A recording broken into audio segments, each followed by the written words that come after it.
Assalamualaikum warahmatullahi wabarakatuh. Alhamdulillahi rabbil alamin. Asyhadu an la ilaha illallah wahdahu la syarikalah. Wa asyhadu anna Muhammadan abduhu wa rasuluhu la nabiyya ba'dah. Allahumma salli ala Muhammad wa ala alihi wa ashabihi ajma'in. La hawla wa la quwwata illa billahil aliyyil azim. Hasbiyallah wa ni'mal wakil. Ni'mal maula wa ni'man nasir. Amma ba'd. Bapak-bapak, ibu-ibu, saudaraku seiman rahimakumullah, kita bersyukur kehadiran Allah siang ini bisa hadir di masjid rumah Allah, rumah kekasih orang mukmin. Walladzina amanu asyaddu hubban lillah. Dan orang-orang yang beriman amat sangat cintanya kepada Allah. Dipastikan orang mukmin dalam masjid bagaikan ikan dalam air tenang, ya. Sementara orang munafik dalam masjid bagaikan burung dalam sangkar, gelisah. Jadi sebenarnya ngukur iman itu diantaranya mudah, dengan cara datang ke masjid. Kalau rindu ke masjid, tenang di masjid, itu berarti iman, alhamdulillah. Tapi kalau udah gelisah di masjid, itu orang munafik. Berarti tanda-tanda munafik ada di diri kita. Cepat hilangkan. Nah, karena itu mari siang ini kita bersyukur kita bisa hadir di sini di saat banyak sekali manusia sekarang ini sedang asyik dengan dunianya. Menjelang kita melaksanakan sholat zuhur, mari kita muhasabah, bertitik tolak dari firman Allah surat Al-Anbiya ayat pertama. A'udzubillahi minasyaitonirrajim. Iqtaraba lin-nasi hisabuhum wa hum fi ghaflatin mu'ridun. Allah mengingatkan masa berhisab manusia sudah dekat.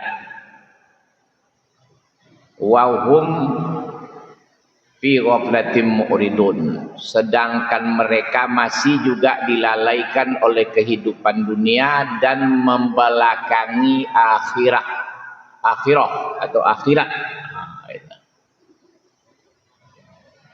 Saya ulang, Allah mengingatkan dalam surat Al-Anbiya ayat pertama, iqtaraba lin-nasi hisabuhum, waktu berhisab manusia sudah dekat. Maksudnya mati. Wa hum fi ghaflatin mu'ridun, sedangkan mereka masih juga dilalaikan oleh kehidupan dunia dan membelakangi akhirat. Bapak-bapak, ibu-ibu yang saya hormati,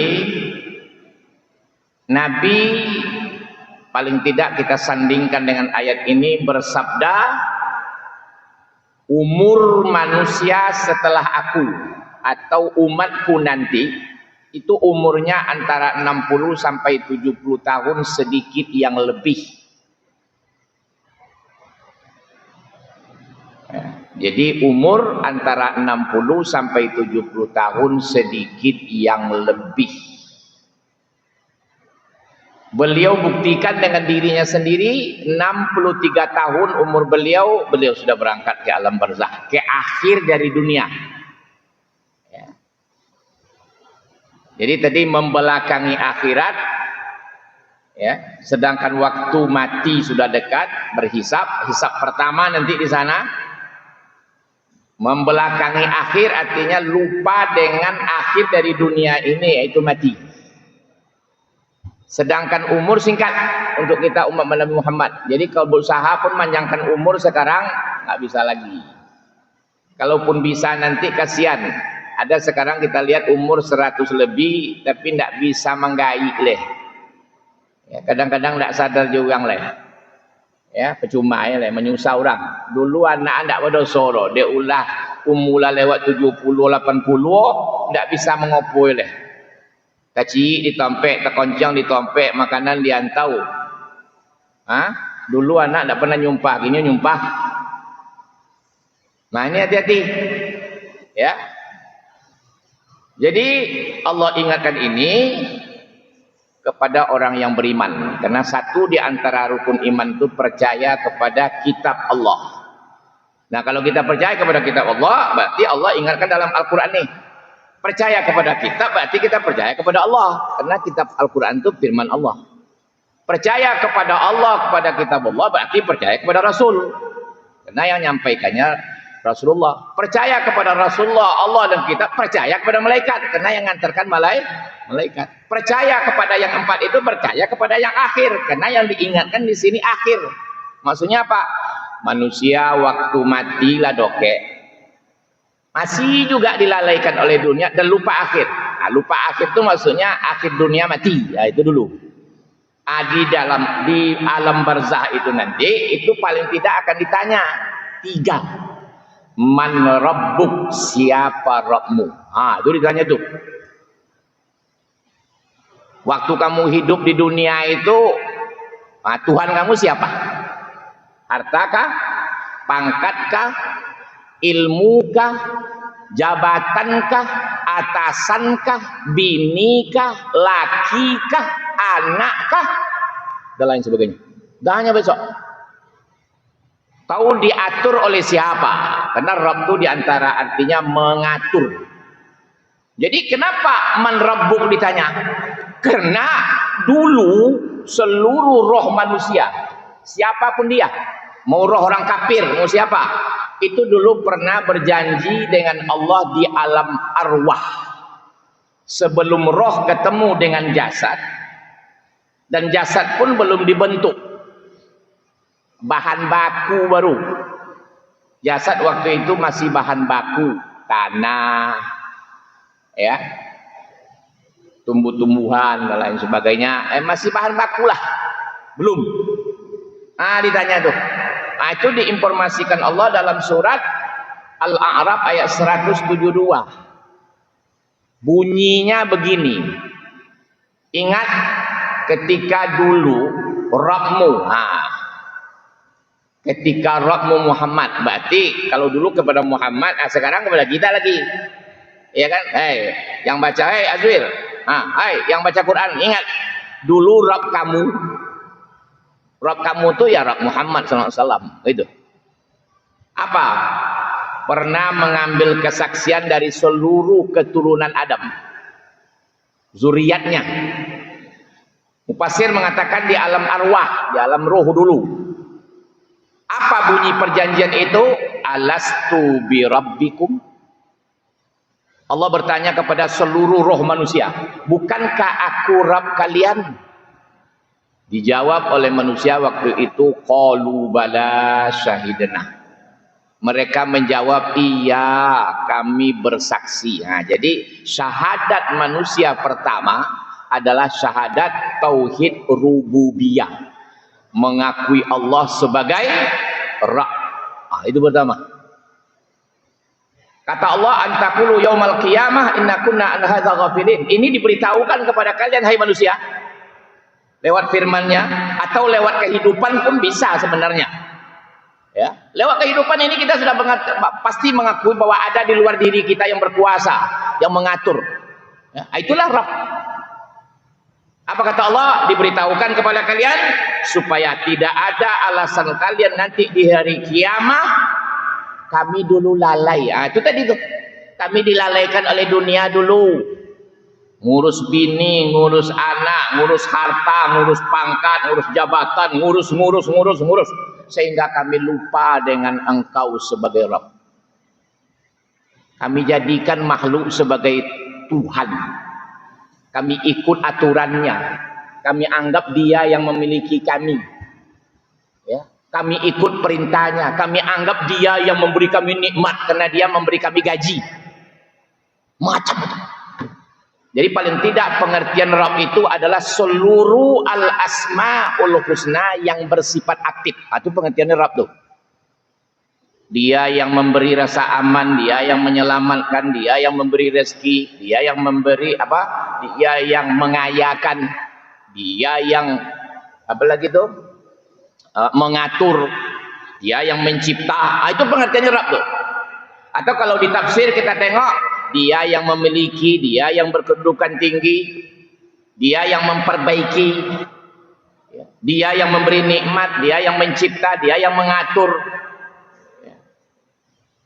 Itu pengertiannya Rabb. Nah, itu ditanya, janji itu ditanya besok. Pas tinggal dunia, masuk alam barzakh, datang dia. Nah, itu disebut yaumal qiyamah. Tapi belum kiamat. Nabi tidak memakai teks akhir, tidak memakai kata waqiah, tidak memakai kata zalzalah, tapi kok kiamah? Maka ulama berijtihad, maksudnya di hari itu sudah berdiri keadilan, qiyamul adli. Nah, itu maksudnya. Jadi dikubur keadilan sudah tegak. Ketika Munkar Nakir menanya, "Man rabbuk?" Siapa Rabbmu? Nah, itu tidak bisa disogok. Tidak bisa dibilang saya ini keluarga si fulan dulu di dunia, orang berpangkat, orang kaya, orang hebat. Enggak bisa, tidak ada yang bisa mendekin. Man rabbuk, siapa Rabbmu? Yang jawab apa? Yang jawab adalah ibadah kita. Ya, semasa hidup di dunia ini. Nah, itulah yang dijawab oleh tangan, oleh kaki, oleh lidah. Ya, itu yang dijawabnya nanti. Tangan yang selalu angkat takbir, lidah yang selalu mengatakan kalimat-kalimat thayyibah. Subhanallah walhamdulillah wa la ilaha illallah wallahu akbar, subhanallah wa bihamdi, Allahumma salli ala Muhammad dan lain sebagainya. Pokoknya kalimat thayyibah lah. Itulah. Nah, bapak-bapak, ibu-ibu yang saya hormati, sudah selesai. Kalau selesai itu alhamdulillah. Tapi pertanyaan berikutnya apa? Madinuk, apa agamamu? Ya. Kalau betul kau mengakui Allah sebagai Rabb, pasti Islam agamamu.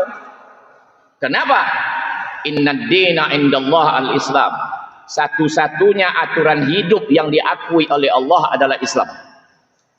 Yang di antara artinya adalah selamat, menyelamatkan, damai.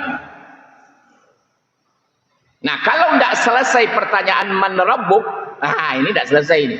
Madinuk, apa agamamu? Kalau tidak selesai jawab ini, pasti pertanyaan ketiga tidak terjawab. Man nabiyuk, siapa nabimu? Siapa rasulmu? Kenapa? Karena yang tiga ini serangkai. Kalau orang benar tauhid rububiyahnya, pasti benar secara beragamanya. Pasti aturan Allah dia ikut. Kalau aturan Allah dia ikut, pasti Muhammad teladannya. Karena yang mencontohkan bagaimana menjadikan Allah sebagai Rabb, bagaimana menjalankan aturan Islam, itu sudah dicontohkan oleh Muhammad sallallahu alaihi wasallam. Bapak-bapak, ibu-ibu yang saya hormati, karena itu mari nanti dilihat di rumah lagi surah Al-Anbiya atau di kedai, di tempat kerja. Sekarang udah mudah dalam ini, bisa disimpan 30 juz dengan terjemahannya. Surat Al-Anbiya ayat pertama. Allah ingatkan, hei manusia, mati dah dekat tuh. Karena itu janganlah kalian dilalaikan oleh kehidupan dunia, lupa akhirat. Jadi kami tidak kerja, silakan bekerja dengan cerdas, ya. Tapi jangan membelakangi akhirat. Seluruh aktivitas kalian harus untuk jangka panjang, untuk akhirat semua. Seluruhnya. Saya berubah tangga untuk akhirat. Saya bekerja untuk akhirat. Saya menuntut ilmu untuk akhirat. Itu baru bagus. Jadi bukan berarti di situ tinggalkanlah dunia. Ke masjid aja lah kita, belilah tasbih yang sebesar kepinang itu, bertasbih aja kita. Masuk neraka nanti. Kok masuk neraka? Ya anakmu tidak makan, istrimu tidak makan, saudaramu banyak yang masuk kafir itu, tidak kamu selamatkan. Jadi ayat ini bukan berarti kita meninggalkan dunia ini, bukan. Artinya ambillah dunia tapi untuk akhirat. Wa bataghi fima ataqallaha darul akhir. Ataqallahu darul akhir wa la tansa nasibaka minad dunya. wabtaghi fima ataqallahu darul akhir wa la tansa nasibaka minad dunya wa ahsin kama ahsanallahu ilaik. Seluruh yang diberikan Allah kepadamu, mulai dari ujung rambut sampai ujung kaki, harta benda, pangkat, ilmu, jabatan, semua itu, istri, anak, gunakan untuk keberuntungan akhir. Keberuntungan akhir itu apa? Ya, keberuntungan kubur. Sudah itu keberuntungan mahsyar. Sudah itu terakhir baru keberuntungan surga Jannatul Firdaus. Jadi ada dicontohkan Muhammad, adalah Muhammad dia ambil kekuasaan, dia ambil kekayaan dengan sahabatnya, ya. Dia ilmunya subhanallah, ya, jabatannya hebat, tapi semuanya itu digunakan untuk akhir. Akhir itu maksudnya untuk kemewahan setelah dunia. Nah, itu sekarang Muhammad SAW dengan sahabat sedang menikmati sekarang nikmat, seluruh nikmat dunia kalau dikumpulkan belum sebanding dengan nikmat yang dinikmati Muhammad SAW dan sahabatnya di alam kubur. Di alam kubur baru, belum lagi nanti tidak boleh satu pun masuk ke surga kecuali Muhammad dan umatnya yang masuk. Mudah-mudahan kita semua dan keluarga kita termasuk kelompoknya. Amin ya rabbal alamin. Kalau dapat jangan jauh dari beliau. Kalau enggak juga, tapi janganlah sampai tidak masuk kelompok beliau. Walaupun yang paling belakang, tapi masuk kelompok beliau. Ya enggak?